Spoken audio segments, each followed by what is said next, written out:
কনসুলেটে আওয়ামী লীগের হামলা, তদন্তে নামছে গোয়েন্দা সংস্থা। নারীদের প্রতি যে কোনো ধরনের স্লাট শেমিংয়ের বিরুদ্ধে সোচ্চার হাসনাত।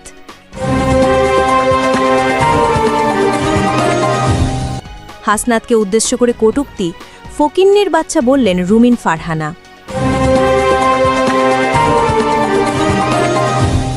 প্রাণনাশের শঙ্কায় বিএনপি নেতা ফজলুর রহমান, দাবি করলেন ব্যক্তিগত নিরাপত্তা। এতক্ষণ শুনছিলেন সংবাদ শিরোনাম, এবার বিস্তারিত। Breaking news. যুক্তরাষ্ট্রের নিউ ইয়র্কে বাংলাদেশ কনসুলেট রূপ নিল সহিংস তাণ্ডবে। নিষিদ্ধ ঘোষিত ছাত্রলীগ ও আওয়ামী লীগের নেতাকর্মীরা হামলা চালিয়েছে রাষ্ট্রীয় ভবনে। রবিবার বিকেলে কনসুলেটের দরজা জানালা ভাঙচুর করা হয়। ঘটনার নেতৃত্ব দেন যুক্তরাষ্ট্র আওয়ামী লীগের সভাপতি ড সিদ্দিকুর রহমান, সাধারণ সম্পাদক আব্দুস সামাদ আজাদ, মহানগর আওয়ামী লীগের সাধারণ সম্পাদক ইবাদুর রহমান চৌধুরী সহ প্রায় ৫০ জন কর্মী। তথ্য উপদেষ্টা মাহফুজ আলম কনসুলেটে প্রবেশ করার সময় হামলাকারীরা ছুঁড়ে মারে ডিম, দিতে থাকে সরকারের বিরুদ্ধে স্লোগান।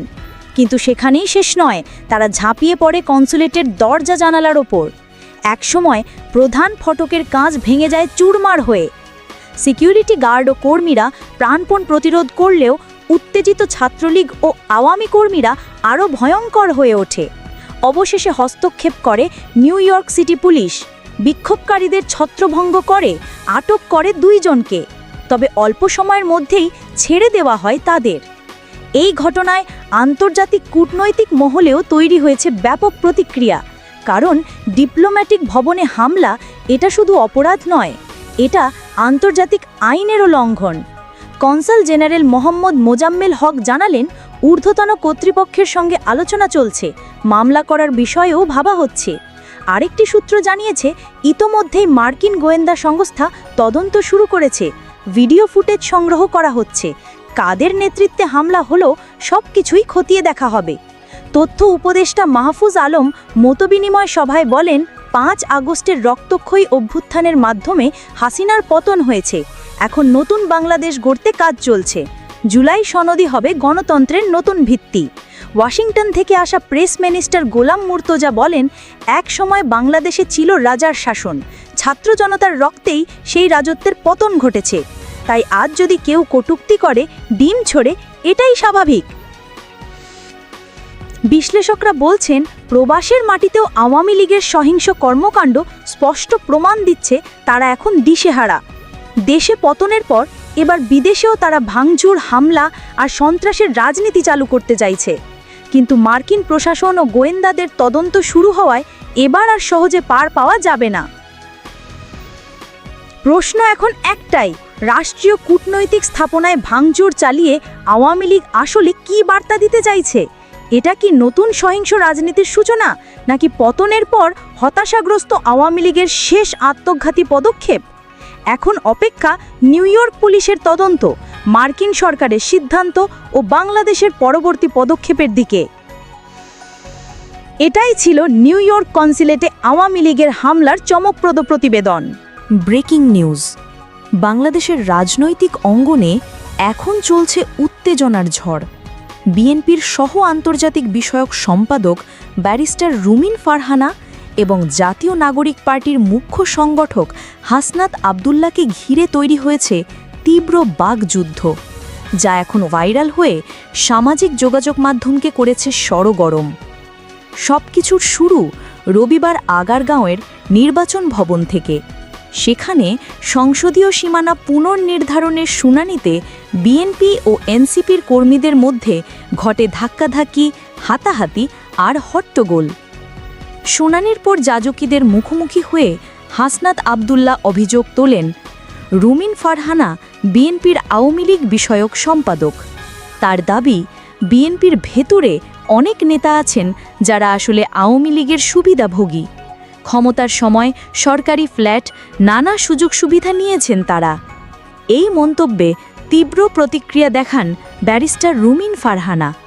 সোমবার নিজের ভেরিফাইড ফেসবুক অ্যাকাউন্টে পাল্টা জবাব দিয়ে তিনি লেখেন, এটা ওই ফকিন্নির বাচ্চাটা না, যে আমাকে আওয়ামী লীগ বিষয়ক সম্পাদক বলেছে? শুধু তাই নয়, রুমিন হাসনাতের পুরনো কিছু ছবি ও তথাকথিত আওয়ামী লীগের সঙ্গে সংশ্লিষ্টতার প্রমাণও ফেসবুকে প্রকাশ করেন। মুহূর্তেই সেই পোস্ট ভাইরাল হয়ে পড়ে। নেটিজেনদের মধ্যে শুরু হয় তুমুল আলোচনা সমালোচনা। কেউ বলছেন জাতীয় পর্যায়ের একজন নেত্রীর মুখে এমন ভাষা শোভনীয় নয়, আবার কেউ বলছেন হাসনাত আজে ব্যক্তিগত আক্রমণ করেছিলেন, তাই রুমিনের প্রতিক্রিয়া অস্বাভাবিক কিছু নয়।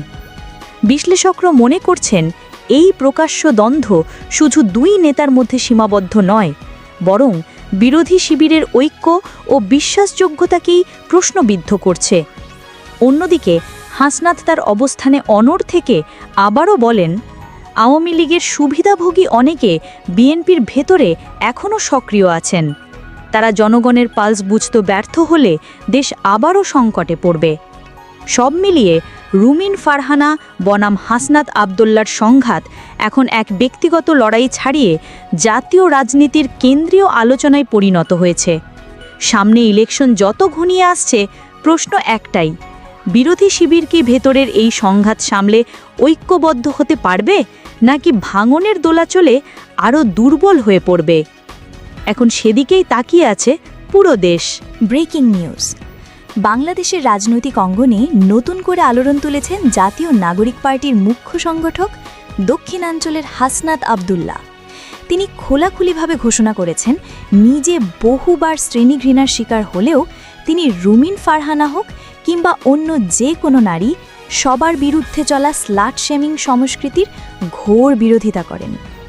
সোমবার 25 আগস্ট নিজের ভেরিফাইড ফেসবুক আইডিতে দেওয়া পোস্টে হাসনাত স্পষ্ট করে লিখেছেন, নারীর রাজনৈতিক অবস্থান যাই হোক না কেন, সে বিএনপি হোক, এনসিপি হোক, বাম কিংবা ডানপন্থী হোক কিংবা দলবিহীন, কেউই কোনো নারীর শরীর, পোশাক, সম্পর্ক বা ব্যক্তিগত জীবন নিয়ে অপমানজনক মন্তব্য করার অধিকার রাখে না। তিনি একে বলছেন পুরুষতান্ত্রিক ঘৃণার সবচেয়ে নোংরা প্রকাশ। হাসনাত আরও বলেন, ভয়ঙ্কর বিষয় হলো এই ঘৃণার চর্চা অনেক সময় আসে সেই সব মানুষের কাছ থেকে যারা একদিকে নারীর অধিকারের কথা বলেন, অথচ অন্যদিকে যখন কোনো নারী তাদের রাজনৈতিক মতের বাইরে যায় তখন তার চরিত্রে আঘাত হানেন।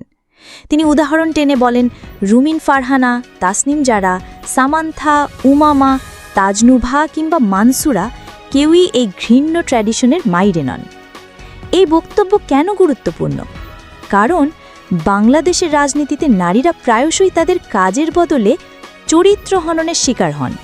পোশাক, পারিবারিক সম্পর্ক, ব্যক্তিগত জীবন সব কিছুকে অস্ত্র হিসেবে ব্যবহার করা হয় নারীর কণ্ঠস্বার দমাতে।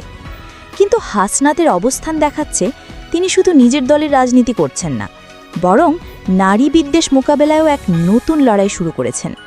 তার পোস্টে আরও লেখা হয়, কোনো দল বা মতের পক্ষে থাকলে স্লাট শেমিংকে হালকা করে দেখা আর বিপক্ষে থাকলে উৎসাহ দেওয়া, এই দ্বিচারিতা রাজনীতিকে শুধু কুরুচিপূর্ণ করছে। তিনি একে বলছেন, এটা কোনো স্বাভাবিক প্রতিক্রিয়া নয়, বরং জরুরি রাজনৈতিক লড়াই। শেষ বার্তা স্পষ্ট, নারীর প্রতি সম্মান ছাড়া রাজনীতি সম্ভব নয়। হাসনাত লেখেন, আমি নিজে শ্রেণীঘৃণার শিকার হলেও রুমিন ফারহানা হোক বা অন্য যে কোনো নারী, সবার প্রতি স্লাট শেমিংয়ের বিরুদ্ধে আমি স্পষ্ট অবস্থান নিচ্ছি। বাংলাদেশের রাজনৈতিক অঙ্গনে যখন ব্যক্তিগত আক্রমণ আর চরিত্র হনন সাধারণ হয়ে উঠেছে, তখন এই সাহসী বক্তব্য নিঃসন্দেহে সবাইকে নতুন করে ভাবাচ্ছে। এতক্ষণ শুনছিলেন বিশেষ প্রতিবেদন। শেখ হাসিনা, দেখি তোমার কত গুলি আছে, কত গুলি তুমি আমাদের করতে পারো, আমরা তা দেখব। এমনই জ্বালাময়ী মন্তব্য করেছেন বিএনপি চেয়ারপারসনের উপদেষ্টা ফজলুর রহমান। সম্প্রতি সামাজিক যোগাযোগ মাধ্যমে ভাইরাল হওয়া একটি ভিডিওতে তিনি প্রধানমন্ত্রী শেখ হাসিনাকে উদ্দেশ্য করে বলেন, রক্তের সাগর সৃষ্টি হোক, তোমার সিংহাসন রক্তের সাগরে মুক্তিযোদ্ধারা ডুবিয়ে দেবেই দেবে। খালেদা জিয়াকে নিয়ে ওই ভিডিওতে ফজলুর রহমান আরও বলেন, তিনবারের প্রধানমন্ত্রী দেশনেত্রী বেগম খালেদা জিয়া, যার বয়স এখন ৭৭ বছর, দিনে দিনে তিনি মৃত্যুর দিকে এগিয়ে যাচ্ছেন, অথচ শেখ হাসিনা তাকে বন্দী করে রেখেছে। তিনি প্রশ্ন তোলেন, আপনারা কি চান বেগম জিয়া বন্দী থেকে মৃত্যুবরণ করুন? এবং আহ্বান জানান, যদি তা না চান তবে আপনারা সবাই প্রস্তুত থাকুন, রক্তের সাথে খেলা হবে, শেখ হাসিনার স্বৈরাচারের বিরুদ্ধে খেলা হবে। ভিডিওর শেষ অংশে ফজলুর রহমান বলেন, বাংলাদেশ, ভয় নেই, অসত্যের কাছে আমরা পরাজিত হব না। রক্তের সাগর সৃষ্টি হোক, শেখ হাসিনার সিংহাসন রক্তের সাগরে মুক্তিযোদ্ধারা ডুবিয়ে দিয়ে বেগম খালেদা জিয়াকে মুক্ত করে আনব, ইনশাআল্লাহ।